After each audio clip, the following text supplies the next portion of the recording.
दोस्तों, आप अपना रहमत की बरसात चैनल को सब्सक्राइब करें, बेल आइकन के बटन को भी दबा दें ताकि हम आपके लिए रोजाना अच्छी वीडियोस। मुश्किलें हल कर शहे मुश्किल कुशा के वास्ते, करबलाएं रद शहीदे करबला के वास्ते।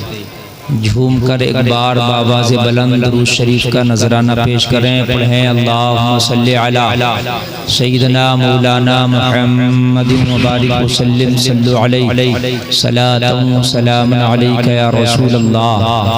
सब लोग जोर से बोलें सल्लल्लाहु अलैहि वसल्लम।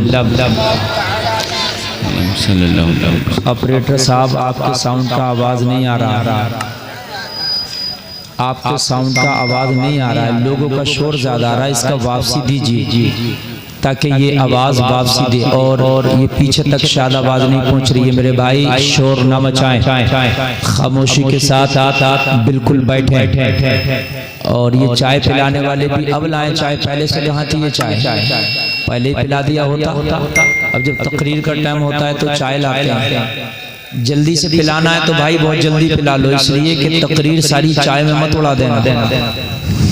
हजरात, रात चाय तो आप अपने घरों पे भी पी लेंगे, जलसे के बाद भी पी लेंगे, मगर जलसे से जाने के बाद ये तकरीर आपको सुनने नहीं मिलेगी जो आप बैठ कर सुन रहे हैं, है ना। तो इसलिए चाय आगे पीछे करके पिला लिया करो। मैं तकरीर के वक्त में चाय ना लाया करो, जितना ले आए बस बहुत जल्दी से पिलाओ और आप हटो यहाँ से।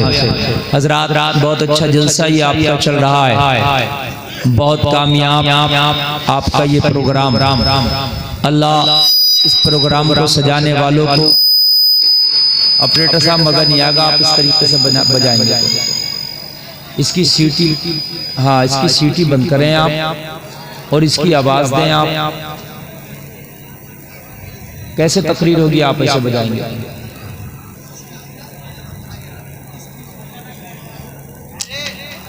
हज़रात, इस प्रोग्राम को काफ़ी मेहनत से सजाया गया, कमेटी वालों ने काफ़ी मेहनत की। कारी मोहम्मद फरमान साहब ने मुझे दावत पेश की, मैं हाजिर आया।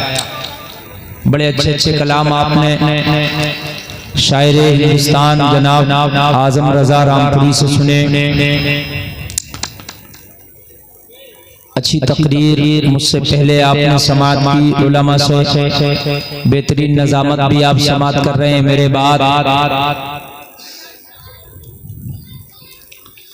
खानवादे आला हजरत का चश्मा चराग, पीर तरीक़त रहबर राह शरीयत हजरत अल्लामा शाह मुफ्ती मोहम्मद अहसन रजा खान कादरी की तशरीफ आने वाली है और आप हजरत के चेहरे की जियारत फरमाएंगे इंशाअल्लाह। आपका जलसा बहुत कामयाब है, इसलिए कि आज की जलसे की क़यादत वो कर रहे हैं कि जो आला हजरत का खून है और इस वक्त दरगाहे आला हजरत के सज्जादा हैं और तहरीक तहफ़्फ़ुज़ सुन्नियत के राष्ट्रीय अध्यक्ष हैं।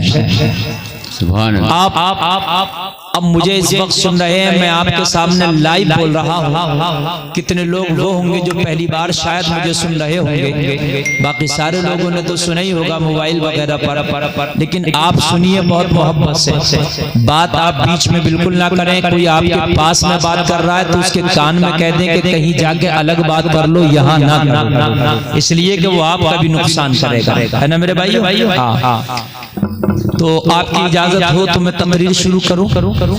इजाजत है ना? सारे लोग कलमा पढ़ें, ला इलाहा इल्लल्लाह मुहम्मदुर रसूलुल्लाह सल्लल्लाहु अलैहि वसल्लम। ये पहला कलमा है जो मैंने आपसे पढ़वाया। कौन सा कलमा है ये?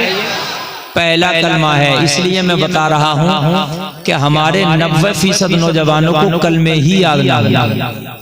सही बता रहा हूं। पहली बात कलमा, जबकि मुसलमान अगर किसी को दायरे इस्लाम में आप दाखिल कर रहे हैं तो पहले कलमा पढ़ाएं, है ना? और कलमा चलो एक आध तो याद होगा, बाकी सारे कलमे अगर सुने जाएं तो नहीं याद। निकाह के टाइम पे अगर कलमा पढ़ाने लगो तो आपको देखो कैसा हकलाता है, ऐसा हकलाता है कि जैसे इसके गेर फंस रहे हो। हकीकत बात है, हंसने की बात नहीं, रोने की बात है। हमें रोना चाहिए अपने ऊपर यार कि हम बड़े सूरमा बन गए और हम बड़ी बातून हैं। हम इतने बातून हैं कि जब बातें करने पे आ जाएं तो 10 लोगों को नहीं बोलने देते। हम बातें करने पे आ जाएं तो मौलवी को नहीं बोलने देते। हम बातें करने पे आ जाएं तो बड़े बड़े वकील हमारे सामने मुंह देखते हैं, चेहरा तकते हैं, चूंकि हमारी ज़बानी बहुत लंबी होती है। लेकिन काश लोगों ये ज़बान की ताकत, तो इसका जोर हमने दीन सीखने में अगर सर्फ किया होता तो खुदा की कसम ये ज़बान तुझे जन्नत की ज़मानत दे देती। सुभान अल्लाह। अगर ये ज़बान, अल्लाह ने सबको ज़बान दी है। देखिए ज़बान मौलाना लोगों को, हाफिज लोगों को नहीं दी है, मुफ्ती लोगों को नहीं दी है। ज़बान अल्लाह ने सबको दी है। इसका इस्तेमाल करना है किस तरह से आप करेंगे। इसका गालियों में इस्तेमाल करेंगे, गाने गाने में इस्तेमाल करेंगे, झूठ बोलने में इस्तेमाल करेंगे, लोगों को सताने में इस्तेमाल करेंगे, लोगों को धोखा देने में इस्तेमाल करेंगे, या इस ज़बान को ज़िक्र खुदा में इस्तेमाल करेंगे। ये आपके ऊपर है कि इस ज़बान को आप किस तरह से इस्तेमाल करो। अगर आप अल्लाह की याद में इस्तेमाल ना कर पाए, दीन सीखने में ना इस्तेमाल कर पाए, तो इस कीमती ज़बान का आप फायदा ना उठा पाए। आप बेवकूफ हैं, इस कीमती ज़बान का आपने फायदा नहीं उठाया। इसलिए कि अल्लाह ने इतनी कीमती चीज दी है कि इस ज़बान से निकले हुए अल्फाज कभी कभी मोती बन जाते हैं। इस ज़बान से निकले हुए जुमले कभी कभी किसी की जिंदगी बदल देते हैं। इस ज़बान से निकले हुए जुमले लोगों कभी कभी किसी के दिल का मरहम बन जाते हैं।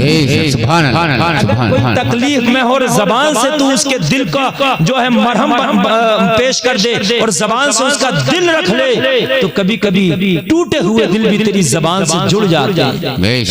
और कभी कभी इसी ज़बान से दिल टूट जाते हैं, कभी कभी इसी ज़बान से रिश्ते तोड़ दिए जाते हैं, कभी कभी इसी ज़बान से लोगों के दिलों को घायल कर दिया जाता। और लोगों खंजर और भाले के जख्म तो हमने भरते देखे हैं, मगर ज़बानों के दिए हुए जख्म लोगों पूरी जिंदगी में भरते हैं। इसलिए कि ज़बान चलाया करो तो बहुत सोच के चलाया करो। ये भालों से ज्यादा खतरनाक है, ये AK-47 की गोली से ज्यादा खतरनाक है, ये तीर तलवार से ज्यादा खतरनाक है। इसलिए तो लोग तलवारों के जख्म को ऑपरेशन करके डॉक्टर की सर्जरी करके भर जाते हैं, मगर खुदा की कसम दिए हुए ज़बान के जख्म कभी पूरी जिंदगी नहीं भर पाते। इसलिए अपनी ज़बान पर जरा काबू करो। हमारी तो ज़बानों पे काबू नहीं है। बाज़ औक़ात तो ऐसा होता 10 लोगों में बैठे, उसमें मौलाना भी बैठा, एक डॉक्टर भी बैठा, एक वकील भी बैठा, एक अच्छा आदमी भी बैठा, एक हाजी भी बैठे, और उसी में हमारी ज़बान तो ऐसी है ना कि हमारी ज़बान पर जुमले रट गए, फिर बात कर रहा तो बात में वो गाली लगा देता, इसलिए कि उसकी ज़बान पर रटा हुआ है। और 2-4 गालियां तो ऐसी है मैं दे नहीं सकता, मिंबर रसूल पे है, मगर वो बार बार ज़बान पे आ ही है ना। जैसे बीवी के भाई को जो कहते हैं वो वाली है ना, ये आ ही जाती है ज़बान पर एकदम। जबकि तुम देखो यार मैं कहाँ बैठा हूँ, है ना। कभी कभी किसी मौलाना से बात कर रहे हो तो हमारे पास कितना फोन आता है, लोग कहते हैं हजरत एक मसला पूछना जी बताइए। यार वो बात ऐसी थी। अब एक आलिम को तू यार कह के बोल रहा, तेरी बोली क्या है? मैं हकीकत बता रहा हूँ, क्योंकि ज़बान हमारी रटे हुए ये चीज है। हमने अपनी ज़बान को कभी से लगाम ही नहीं दी। हमने तुम्हें पता नहीं है लोगों, ये ज़बान ही जन्नती बना देती है, ये ज़बान ही जहन्नमी, ये ज़बान ही दोस्त बना देती है, ये ज़बान ही दुश्मन बना देती है, ये ज़बान ही तुझे कातिल बना देती है, ये ज़बान ही तुझे जो है कत्ल होने वाले का कभी कभी मरहूम बना देती है। ये ज़बान बहुत कुछ है, इसका बड़ा महन दखल है। ये ज़बान, इस ज़बान से लोग आज इतने परेशान है। बाज आदमी तो ज़बान की वजह से पूरी जिंदगी तबाह कर बैठा। ज़बान की वजह से गुस्सा आया, बीवी से झगड़ा हुआ, ज़बान पर लगाम नहीं, तलाक ले दिया। और तलाक भी इतनी दिया, जब ज़बान चली तो रुकी नहीं, बिरकी नहीं है, कम से कम 3 तलाक लेकर रुका।